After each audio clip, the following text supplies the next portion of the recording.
Dimanche dernier, des musiciens populaires des 5 continents différents ont lancé une musique vidéo pour apporter leur soutien à la campagne mondiale Soudan 365.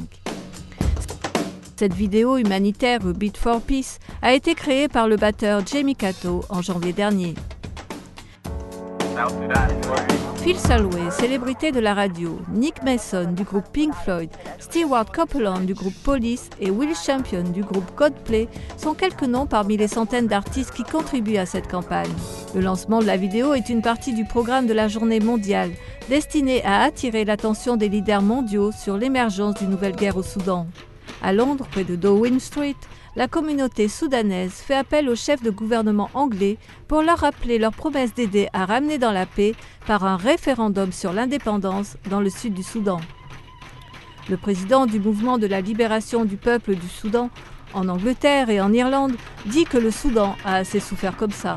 Le Soudan a assez souffert. Les musiciens se lèvent pour dire au peuple « assez, c'est assez ». Le peuple ne devrait plus revoir la guerre. Si le sud du Soudan devient indépendant, il n'y a plus aucune raison pour que le peuple reparte en guerre. Le peuple devrait accepter la création d'un nouvel État en Afrique. Mais le président de la campagne Wagging Peace pense que le résultat du référendum pourrait justement ramener une autre guerre.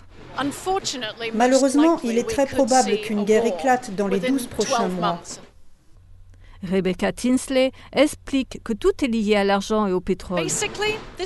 En 2 mots, tout cela est à cause du pétrole. Le sud du Soudan a du pétrole. Pendant des décennies, le régime de Khartoum a tué et essayé d'éliminer cette ethnie. Maintenant que le peuple du sud du Soudan veut son propre pays, le régime ne veut pas le laisser partir à cause du pétrole.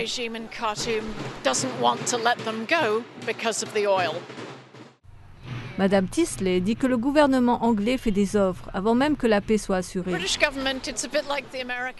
Le gouvernement anglais est un peu comme le gouvernement américain, plein de promesses et beaucoup de belles paroles.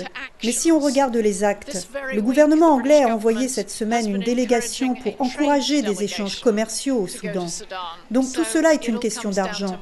Et j'ai bien peur que la priorité des échanges soit basée sur l'argent et non sur la promesse faite au peuple soudanais.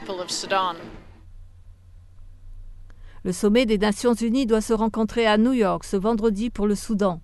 Barack Obama et d'autres leaders mondiaux vont discuter du référendum sur l'indépendance du sud du Soudan, qui doit avoir lieu en janvier. NTD, Londres.